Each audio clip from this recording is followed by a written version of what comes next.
Assalamu alaikum wa rahmatullahi ta'ala wa barakatuh. Modulation et modulation d'amplitude. Premièrement, modulation d'amplitude.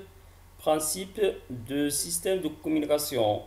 Le système de communication permet de transmettre les informations de la source à travers un canal vers le destinataire. Ces informations qui sont sous forme d'audio, vidéo, images, etc. sont converties en des signaux de basse fréquence et grâce à l'émetteur, ce signal de basse fréquence est inscrit sur l'amplitude d'un autre signal de haute fréquence appelé signal porteuse, ce qu'on appelle la modulation. Les signaux qu'on obtient est appelé signal modulé est envoyé par une antenne en onde électromagnétique et à la réception, le récepteur sélectionne la fréquence de la porteuse et démodule l'information qui est inscrite et grâce à un haut-parleur ou bien un système d'acquisition, ce signal est converti en information envoyée.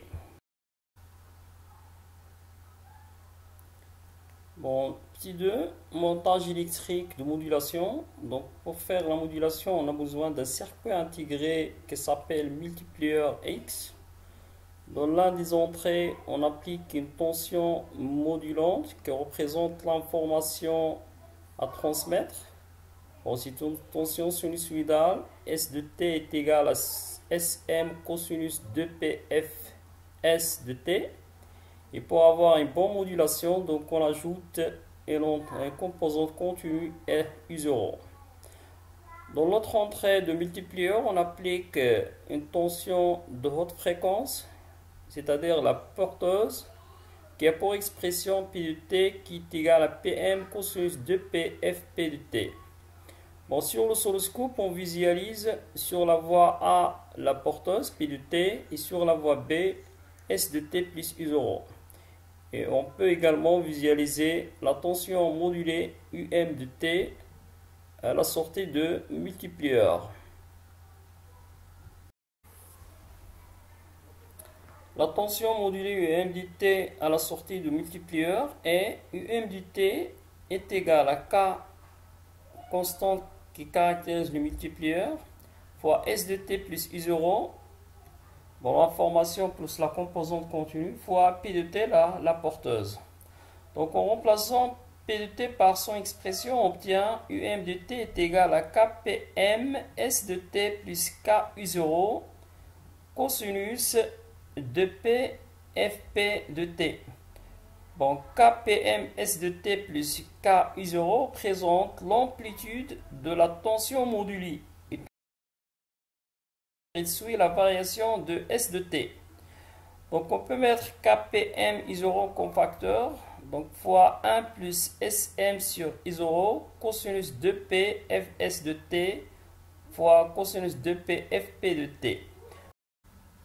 Donc la tension modulée UM de T peut s'écrire sous la forme de A fois 1 plus petit m cosinus 2p Fs de T fois cosinus 2p Fp de T, tel que A est égal à Kp fois I0, et M est égal à Sm sur I0, le taux de modulation, le taux de modulation. Donc lorsque cosinus 2pfs de T est égal à 1, donc l'amplitude de cette tension prend une valeur maximale, U max, qui est égal à A fois 1 plus petit m. Lorsque cosinus de Pfs de T est égal à moins 1, alors l'amplitude de cette tension modulée prend une valeur minimale, Um min, donc est égal à A fois 1 moins petit m. Alors le taux de modulation qui est égal à Sm sur I0 peut s'écrire sous la forme Umax moins Umin sur Umax plus petit m. Pour réaliser une bonne modulation, il faut que le taux de modulation petit m inférieur à 1 et la fréquence de la tension porteuse Fp FP très supérieur à la fréquence de la tension modulante S de T, c'est-à-dire FP est supérieur à 10 fois Fs.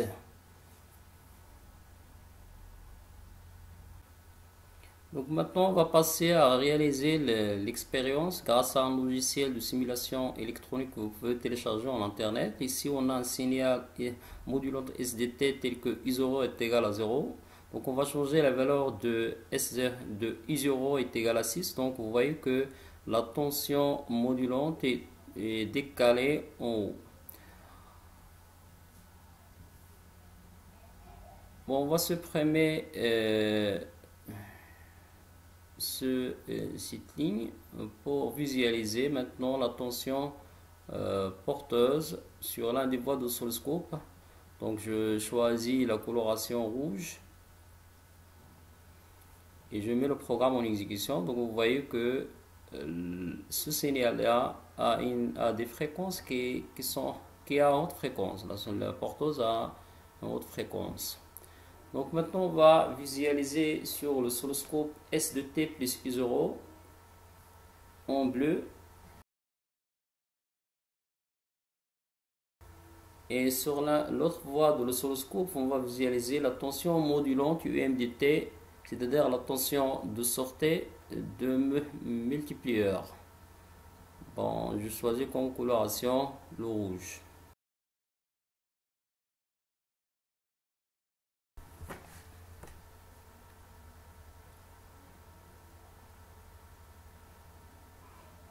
Donc je mets le programme en exécution. Donc vous voyez que le signal est modulé et l'enveloppe de ce signal elle a la même forme que l'information à transmettre. Donc je peux jouer sur la sensibilité horizontale de l'oscilloscope pour visualiser cette forme ou l'autre forme. Voilà.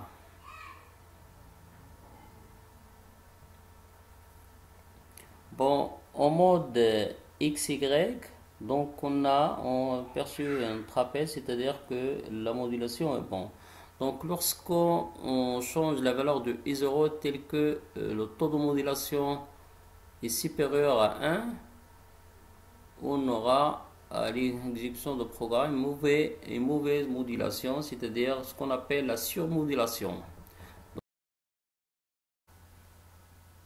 Deuxième partie des modulations, premièrement, principe. Donc la démodulation consiste à récupérer le signal informatif modulant S de T de basse fréquence qui est contenu dans la partie supérieure de l'enveloppe du signal modulé UM de T en amplitude. Bon, c'est-à-dire faire extraire le signal S de T du signal modulé UM de T.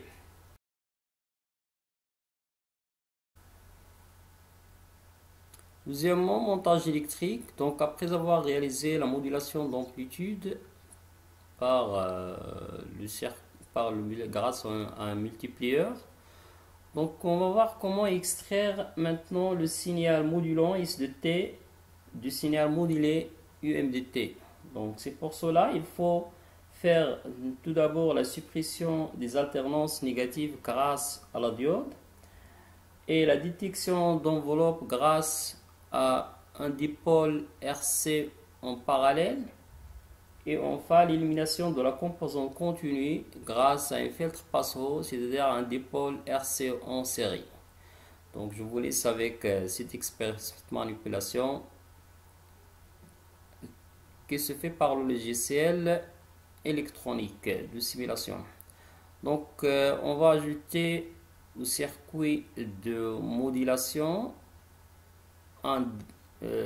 une diode qui laisse passer le courant dans le sens de la flèche et bloque le passage de courant dans le sens inverse, c'est-à-dire elle bloque des alternances négatives.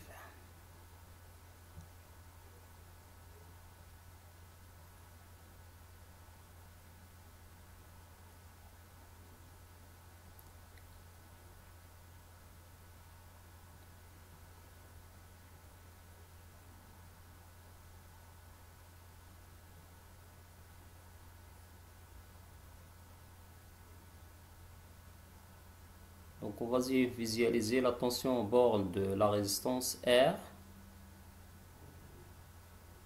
Bon, on change la coloration au rouge. On met le programme en exécution. Donc on voit que les alternances négatives sont supprimées.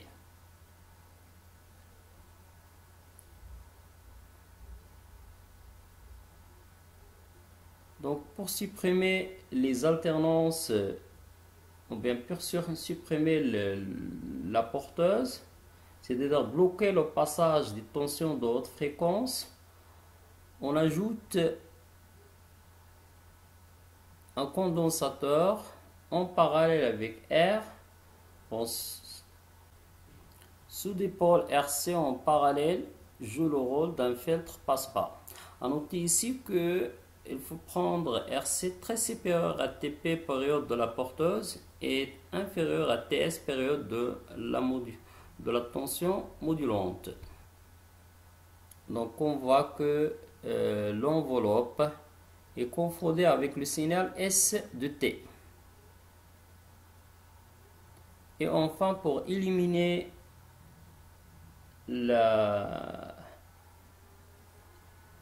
tension continue ou bien la composante continue I0, donc on applique la tension, cette tension là aux bornes d'un dipôle RC en parallèle en serré qui laisse passer seulement les signaux de haute fréquence. On considère bien sûr que la tension I0 a une fréquence nulle. Donc on met le programme à l'exécution après avoir changé la valeur de R.